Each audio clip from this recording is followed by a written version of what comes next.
cannot record this week. I can't record my show like usual because my producer has started his track season because Saratoga Racecourse just opened up today. So now we got to do different scheduling things, and so I still wanted to bring you guys an episode. So I'm going to do it from home. Bear with me. My puppy is a little angry right now because he can't get off the porch. He's tied up here with me because he was free, but then he wasn't listening, so now he's up here. Come here. Freedom till you abuse it. Freedom until you abuse it. I'm helping you. You're stuck. So anyway, I know last week the whole episode was about Alexandria Ocasio-Cortez, and the week before that we did a little bit on her. We're still not done with her platform, so I wanted to continue doing that. Come here. You want to say hi to everybody? Come here. No, he wants to go get the cat. Rothbard, come here. Come say hello. So everyone say hello. Puppy kisses. He's a cutie. So this is Rothbard. And I wish he would sit up here with me for the show. Yeah? So anyway, I'm here in my home element.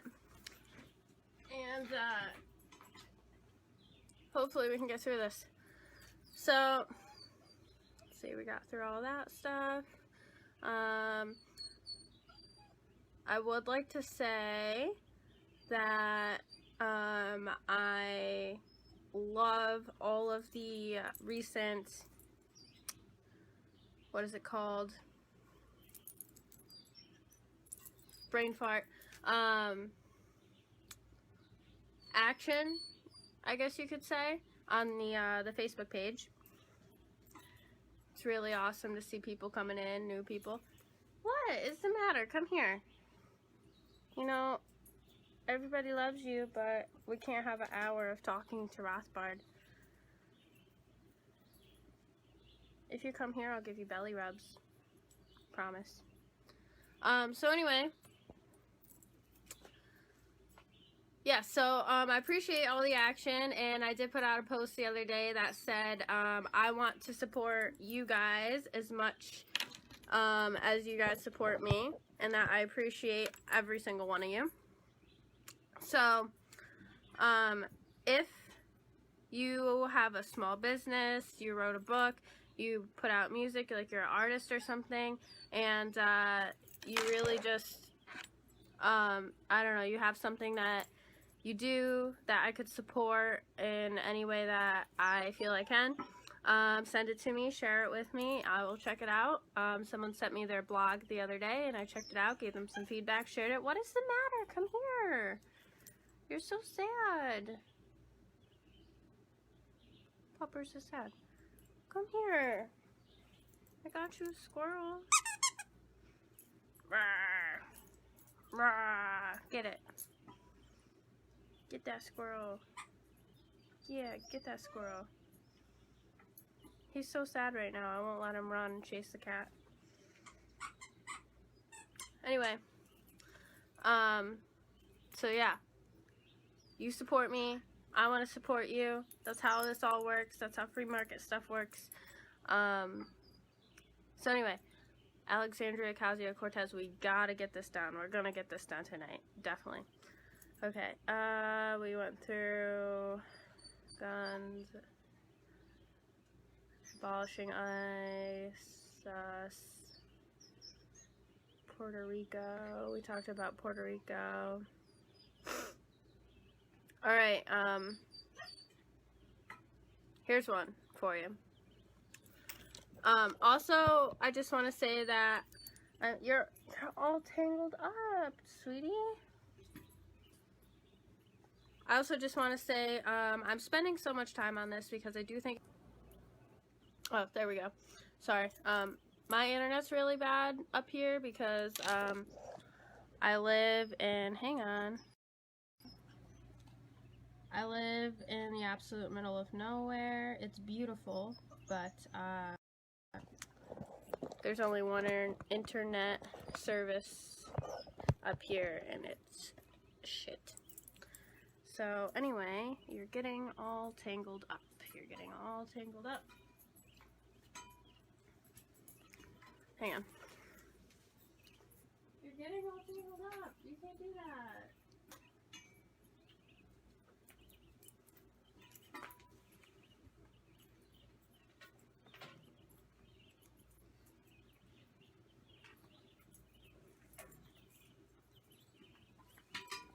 Come on. So anyway, I live in the middle of nowhere and my internet sucks and there's nobody else to get it from, so that's that. Anyway, I've been spending so much time on Alexandria Ocasio-Cortez's platform because she has so much in her platform, and I mean, if we really are going to hold true to libertarian standards and principles, we need to apply it to every single thing. We need to be consistent. As my favorite podcaster Dave Smith says, he calls himself the most consistent motherfucker. I'm not allowed to swear on my professional show, but this is me uncensored at home, so I can say that here. Ooh, hooray. So anyway, consistency is key. So I'm going to continue to break apart her platform and keep applying libertarian principles, ideas, and standards to it until we finish it. So let's get going here. Mobilizing against climate change. So Ocasio-Cortez says, in order to address runaway global climate change, she strongly supports transitioning the United States to a carbon-free, 100% renewable energy system and a fully modernized electrical grid by 2035. Okay. She's not guaranteed to win. I mean, she has a strong chance, but that's a pretty far out there goal. And who's going to force people to be carbon-free and 100% renewable energy system? That sounds like adding a lot of regulation that we don't need. She believes renewable fuels must be produced in a way that achieves our environmental and energy security goals, so we can move beyond oil responsibility in the fight against climate change by encouraging... Okay. Sorry. I know, you're so sad. It's okay.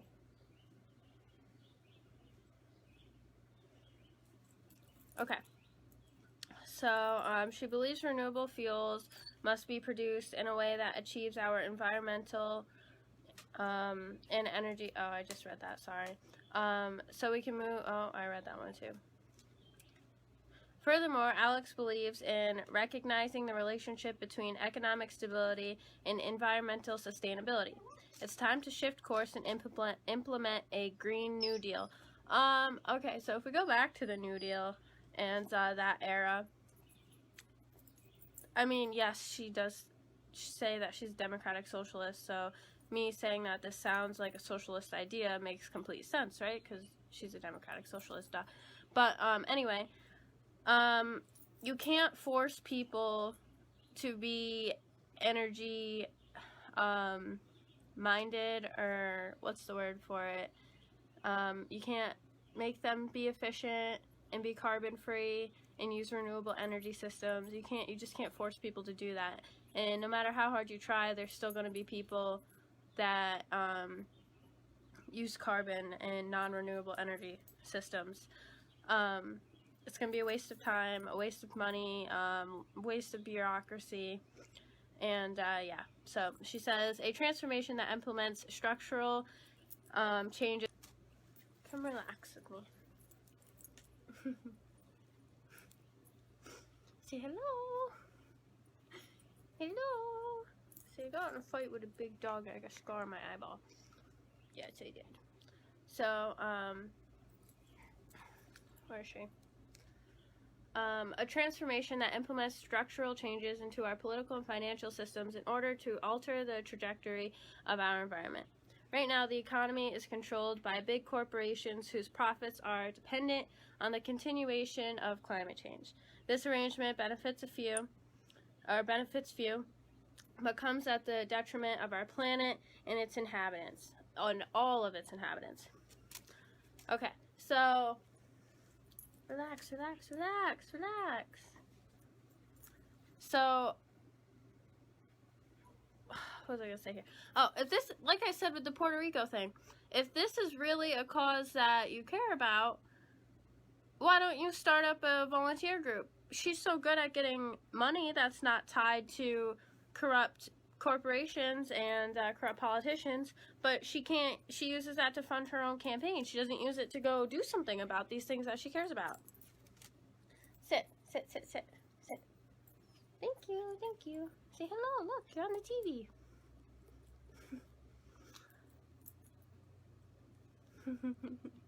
And all the kisses.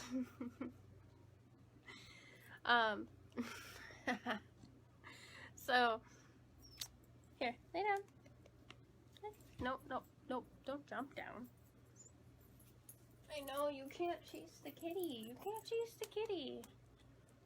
I'm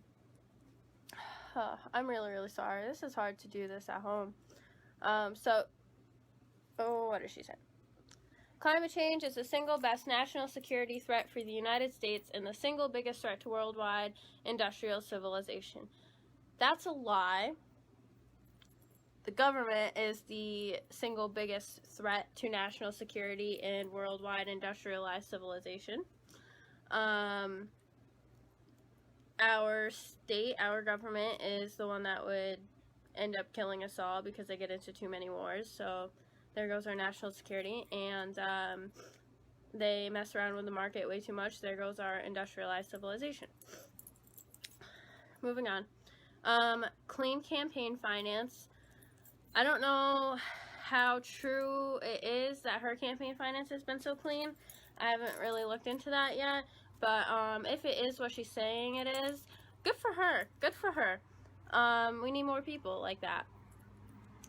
So, Alexandria believes that the only way for real reform to happen in Washington is for the means by which elections are funded to be overhauled from the bottom up.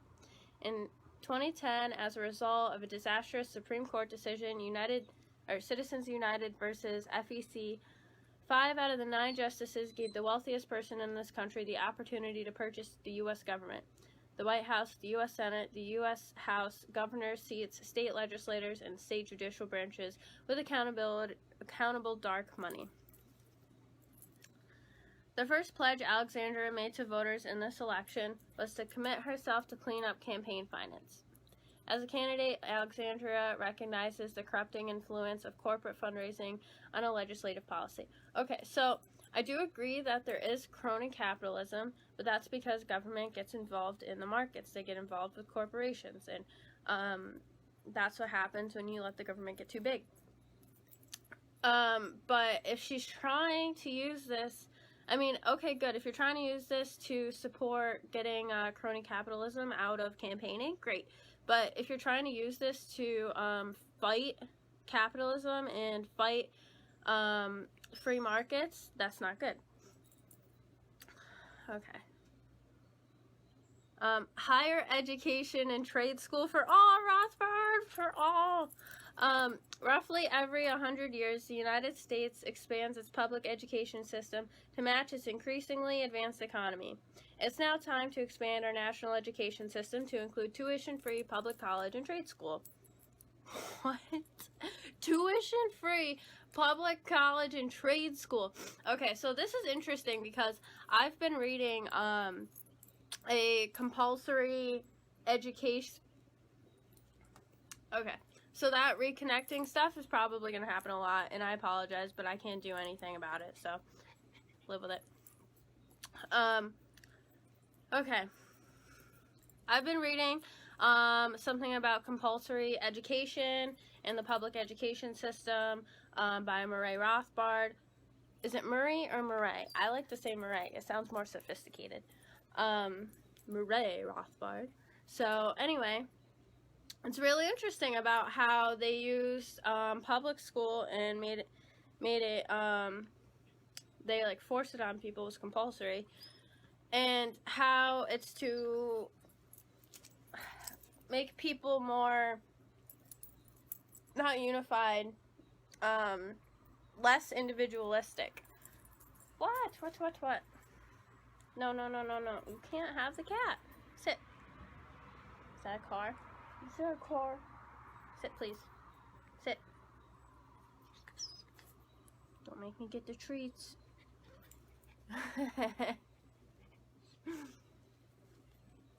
Alright. You can get down.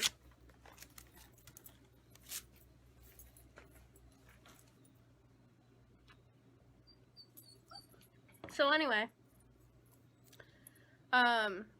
the public school is used to round people up, push statist agenda on them, propaganda, and take away their individuality.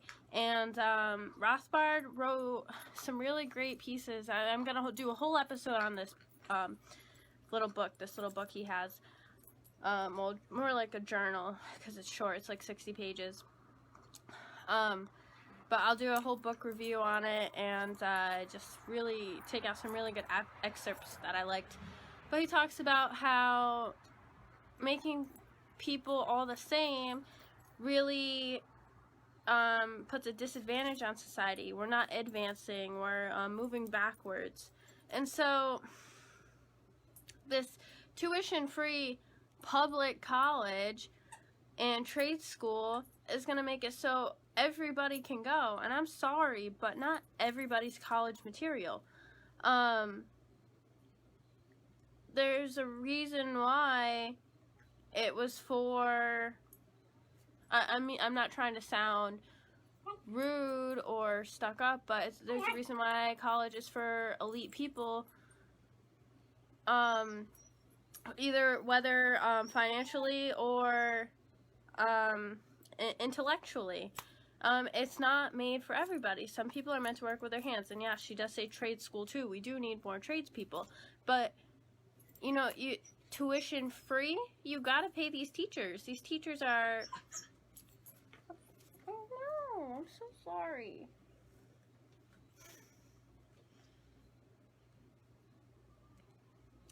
You have to pay these teachers, and it's not up to the taxpayers to pay these teachers for these kids to go to that school that A, over half of them, if it was tuition free, shouldn't be there, and B, most of them don't want to be there. So going on, she goes, in fact, we've had this system before. The University of California system offered free tuition at its schools until the 1890s. Hey, don't bark. Come on. You cannot chase the cat.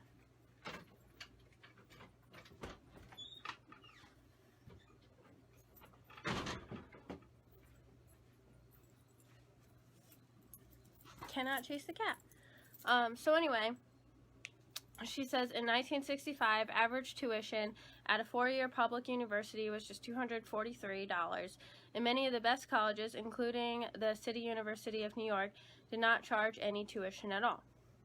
Alexandria's plan to make tuition free at public colleges and universities throughout the country. It's a terrible idea.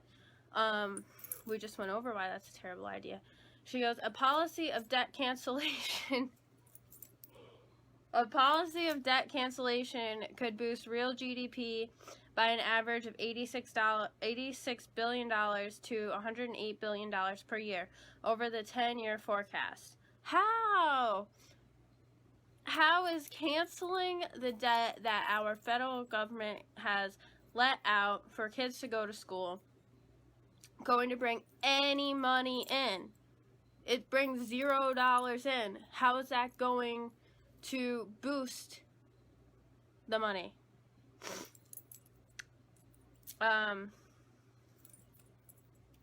just doesn't make any sense.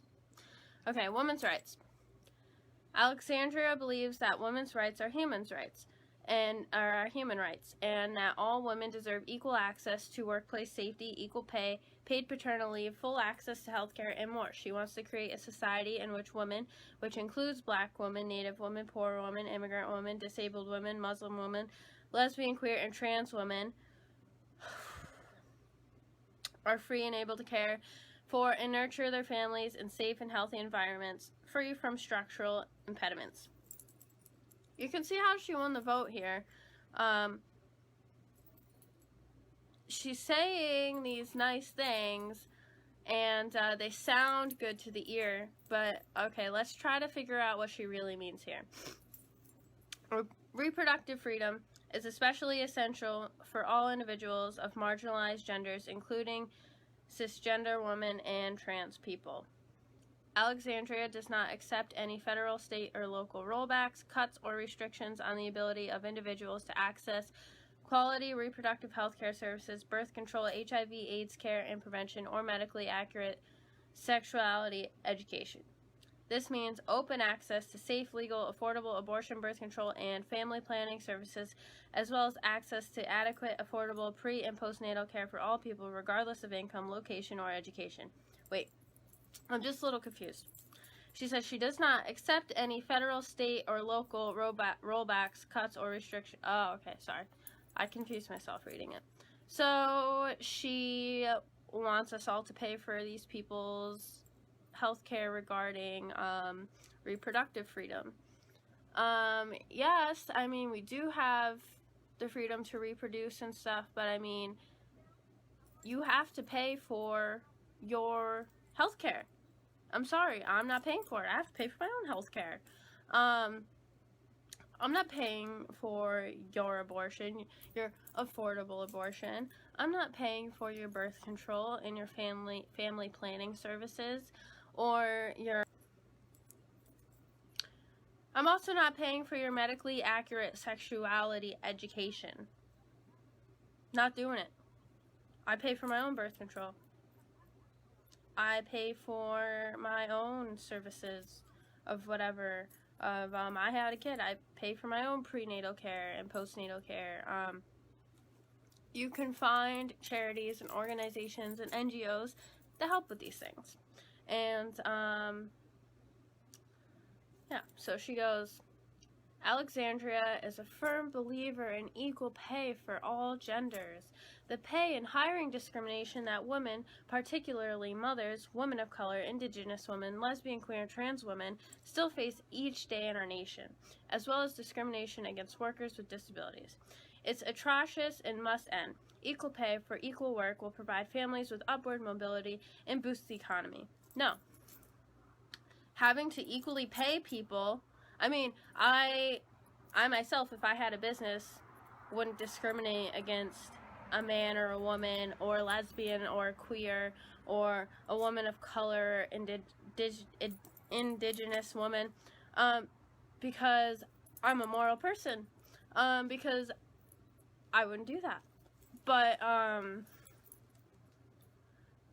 you can't force everybody to, I mean, okay, so forcing equal pay for everybody across the board discourages employment. Completely discourages employment. Private businesses are allowed to discriminate, or I feel they should be allowed to discriminate on whatever they see fit. And if the people in that society don't agree with it, you boycott them out of business. But, I mean, how are you going to take, this is going to hurt small businesses too. How are you going to take a small business who, I mean, yes, it sounds terrible. It sounds, I mean, I'm going to sound completely heartless right now, but this is coming from somebody that has a kid too. And I would completely understand if you have a man coming in for an interview, and you have a woman coming in for an interview, and the woman is pregnant or whatever, you know she's going to have to go on maternity leave. And if you're a smaller business, you may not be able to, you might not have the funds to offer to pay her maternity leave. Or maybe she ends up having a difficult pregnancy and she ends up in bed rest for a few more months longer than somebody else might normally be out on maternity leave. You might not be able to afford that, to pay her for that. And that creates a bind in your schedule. And it really does suck. It sucks, but that's just the reality that you face. And to force businesses to not discriminate when they're hiring discourages employment. And they're going to discriminate and call it something else, whether or not you tell them they can or can't. That's how I feel about that. Okay. Alexandria is a proponent of labor legislation that reduces the discrimination and exploitation of working women. She believes we should be creating workforce opportunities for caregivers and parents, and stands in opposition to gun laws that allow those convicted of domestic abuse to have firearms, and the criminalization of sex work, both of which increase violence against women. Okay, alright. So, sex workers.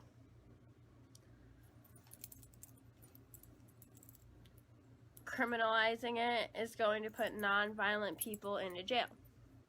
Criminalizing it is going to make it unsafe. Criminalizing it is criminalizing somebody trying to make money. If it's legal for sex workers to do their job, it can be done safely. It can be done so we don't spread certain diseases, because they will have to have like some kind of healthcare check regularly. You're going to make more families poor. You're going to split up families by criminalizing it, putting people in jail. You're going to split families up. Kids are going to have to... Okay, sorry. This reconnecting thing is really angering me. So, the criminalization of sex work, these people get thrown in jail, split families up, put kids in foster care, more money spent on the state having children, more control that the state has over children, and it's not a good thing. It's going to create more human trafficking, and sex work should not be criminalized. I'm sorry, but it's the oldest profession. You can't deny that. And yeah, I would never do it, and I wouldn't be able to do that, but you know, some people do that. That's how some people make a living, and legalizing it is going to make it safer for those people, and criminalizing it and making it illegal is going to hurt those people that have to do that. If you really are a humanitarian and you care about these people, you're hurting them. You're not helping them. Okay.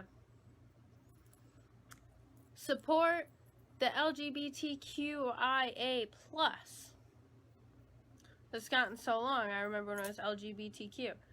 I don't even know what the rest of it is. Given the current administration's attack on LGBTQIA, I don't even want to read this. Some bullshit. Alright, we're going to skip that one because, you know what? You don't have to support these people. You really don't. I do. I'm very tolerant of these people. They're just other human beings, and you're going to find that most of society is tolerant towards these people. And then there are people that aren't, and if they're not acting violently on that towards them, then I don't see a problem with it. Okay, support seniors. Alexandria is a strong supporter of Social Security, which is the most successful program for social uplift and social justice in the history of this country. Why couldn't we just keep the money? Why are we forced to save up we've been paying into Social Security that we're probably never going to see, people my age. Until comprehensive universal health care is a reality in this country, Alexandria believes Medicaid needs expansion. Yay, more government spending! It's a vital lifeline for 72 million Americans and 2/3 of Medicaid spending. Okay, so the pup is back. Can you sit? Sit, sit, sit. Okay. She says it's a vital lifeline for 72 million Americans. That's unfucking ridiculous. Affordable housing. Okay. That's the end of her platform. We made it. We made it. So cool beans. We finally went through her platform. All right. So okay, so I don't know if you can see me when it's doing the whole reconnecting thing or not, but I hope not.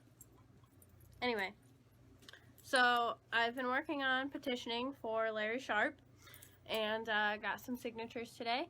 And then interestingly enough, I went into the Hadley Stewarts, and someone I went to high school with works there for the summer when he's home from college, and he was talking to me and stuff, and I mentioned the podcast, and he goes, "Oh, you podcast? I like listening to podcasts." And he goes, "What, political?" Because he knows that I'm into politics. So I said, "Yeah." And we were talking about it, and then he goes, "Oh, have you heard of Larry Sharpe?" So it's pretty cool. People around here are hearing about Larry Sharpe. And ooh, fluffy hair everywhere. And so anyway, speaking of Larry Sharpe, he's going to be on Dave Smith's Part of the Problem podcast, July 30th. I just found out, and fangirled super hard. Super hard. And so I didn't expect to get through Ocasio's platform in 30 minutes, because it took forever last time. Oh. So anyway, this is Rothbard. Say hello. Say hello again.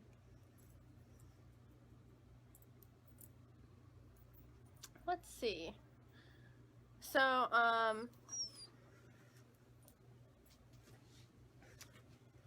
don't know what to talk about now.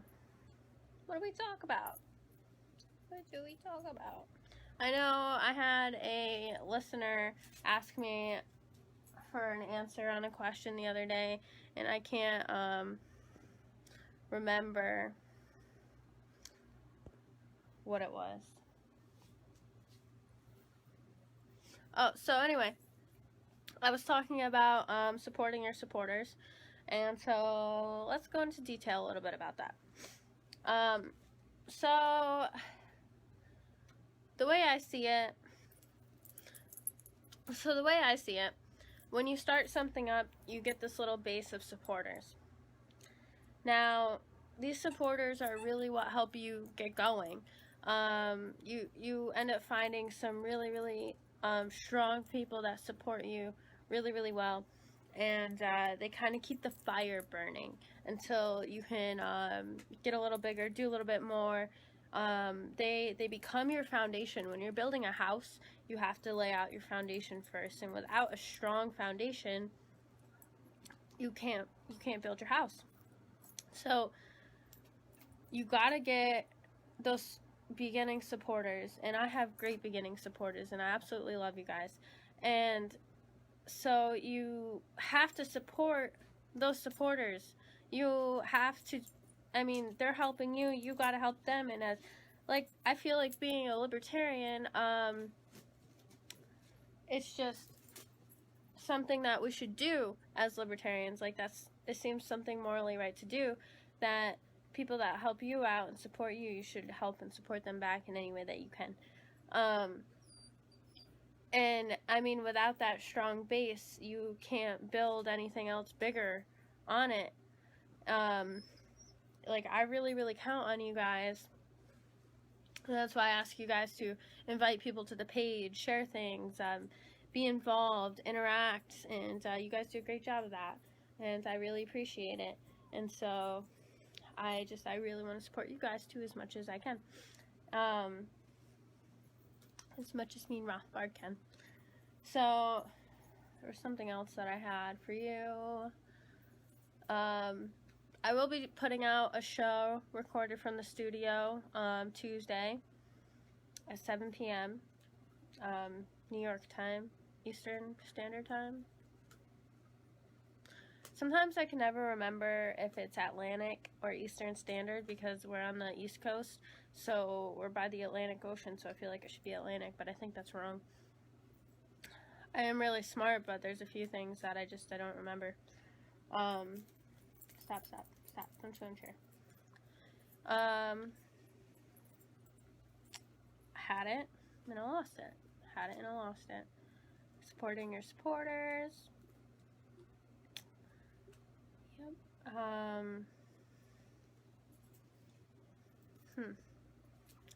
I'm having a huge brain farts because, like, I wasn't really prepared to go live today.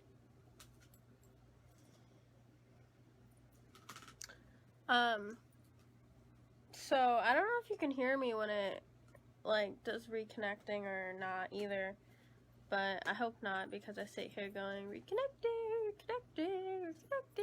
I'm a weirdo. So,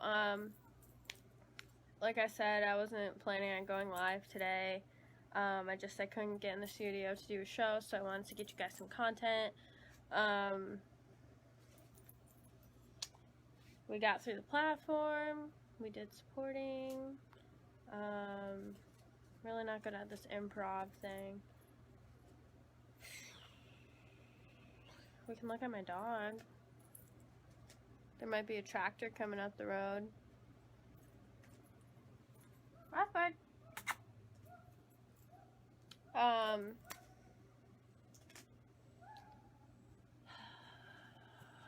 I wish I knew. I had something on my head that was really good, and I wanted to talk to you guys about it, and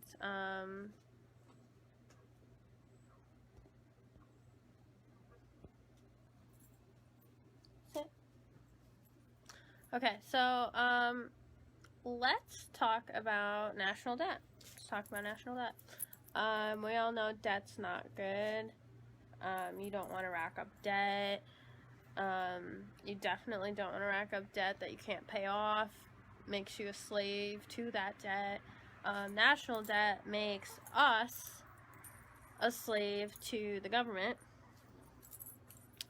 So there's an article here on Reason Magazine titled "The Debt Clock Keeps Spinning." I'll read it to you guys since we got nothing else to do right now. Federal debt now equals 78% of the GDP, the gross domestic product. Okay, who's this written by? Steve Chapman. It's funny, I know a guy named Chapman. They used to...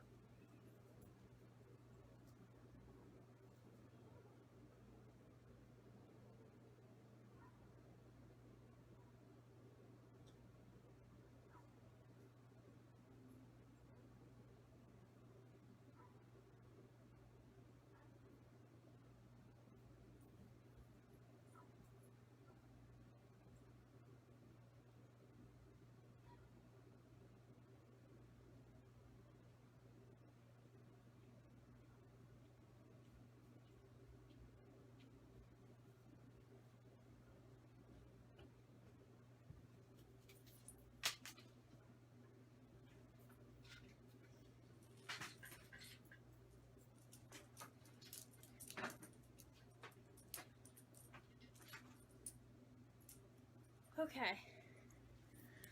Just have to chase after the dog. Whew. So, in 1989, a New York businessman who was worried about chronic federal budget deficits. Okay. In 1989, a New York businessman who was worried about chronic federal budget deficits erected the national debt clock in Middletown, Manhattan, to keep running a tally of how much the U.S. government owes. And remember, if the government owes it, we owe it. The total had reached $2.7 trillion, and Seymour Durst wanted to call attention to the soaring debt and each family's share of it. For a long time, it kept rising. For a long time it kept rising. In 1998, though, the clock abruptly stopped working. The computer couldn't take it anymore, says Douglas Durst, who had succeeded his late father as head of the Durst organization. The numbers were too high. The rent was too high. Too damn high. But eventually things changed. The government began piling up budget surpluses and the clock ran backwards. So confused. In 2000, Durst decided to retire the clock. Served its purpose, he said. He was mistaken. Dun, dun, dun, dun. I try to be funny. I'm really not. The funniest thing I've ever said was,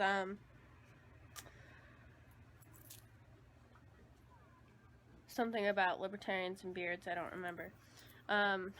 He was mistaken, and soon he recognized the clock was still needed.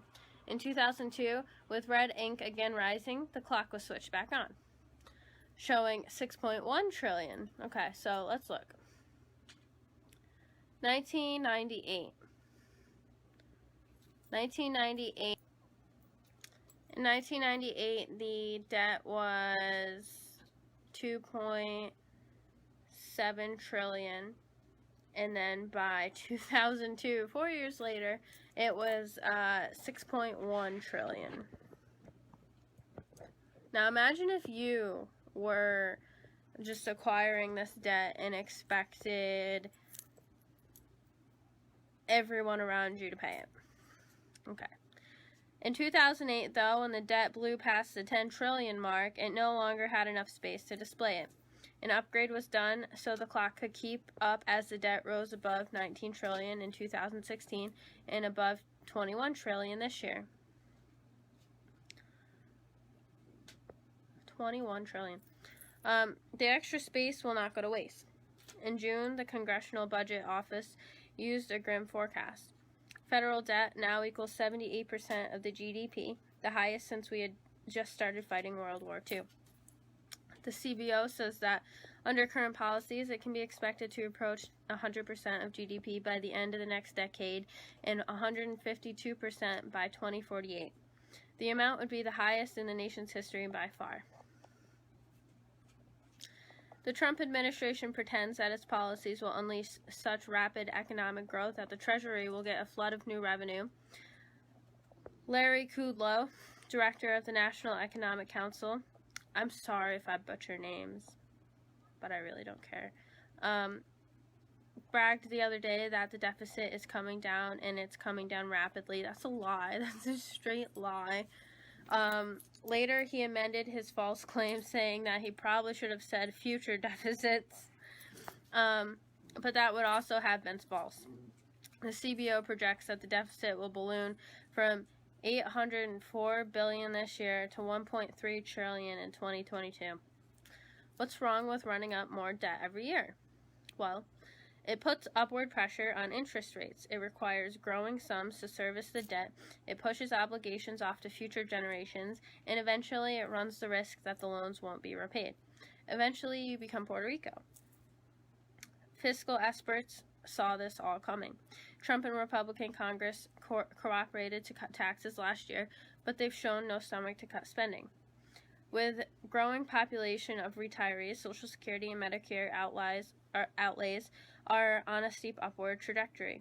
Federal outlays are expected to rise from 20.6% GDP to 23.3% by 2028. If that means bigger deficits, too bad. A spokesperson for the Conservative Club for Growth said February, "We should not hold tax cuts hostage because Congress doesn't have the appetite to cut spending." I'm sorry, but I'm all about tax cuts. But if you have tax cuts, you have to cut spending. It's not right for us to increase in all the spending and acquire all this debt to push off onto a few generations down the road that they're going to have to deal with it. Just because we might not have to deal with it, and we probably will have to deal with a lot of it soon. It doesn't make it right to push it off onto future generations. You're going to be pushing it off onto your family's future generations, and they're going to have to deal with it. And that's not something that any moral person should feel right about. Let's see. Democrats were not put on this earth to shrink government, and unlike Republicans, they don't mind raising taxes, at least on corporations and high-income households. But you think a blue wave this November would wash away the red ink, you have not been paying attention. The party sees nothing to be gained by vowing to cut federal programs and victories to be won by promising to expand and add them. Among the items on the Democratic wish list is Medicare for all. During his presidential campaign, Bernie Sanders proposed a version that he priced at $1.4 trillion a year.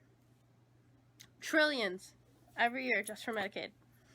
Free college tuition, which Alexandria Ocasio-Cortez endorsed on her way to defeating Representative Joseph Corley in New York, would take $47 billion in federal funds per year under Sanders' plan. And the list doesn't end there. How will they pay for it? If Washington doesn't have enough money, which they don't have any money, can always borrow, and borrow some more. More like steal, and steal some more. At some point, the debt will grow so enormous that it will endanger our immediate economic health. But the people who will maintain the debt clock will always have a job. What a nice article. I really like Reason Magazine. So debt. I mean, you wouldn't take out a bunch of debt and expect your children to repay it. Why should we let our government take out a whole bunch of debt and make our family repay for it later on? Let's see, where are we at here? So I think I'm going to cut it a little short. The pup is being kind of restless, and I've run out of things to talk about today.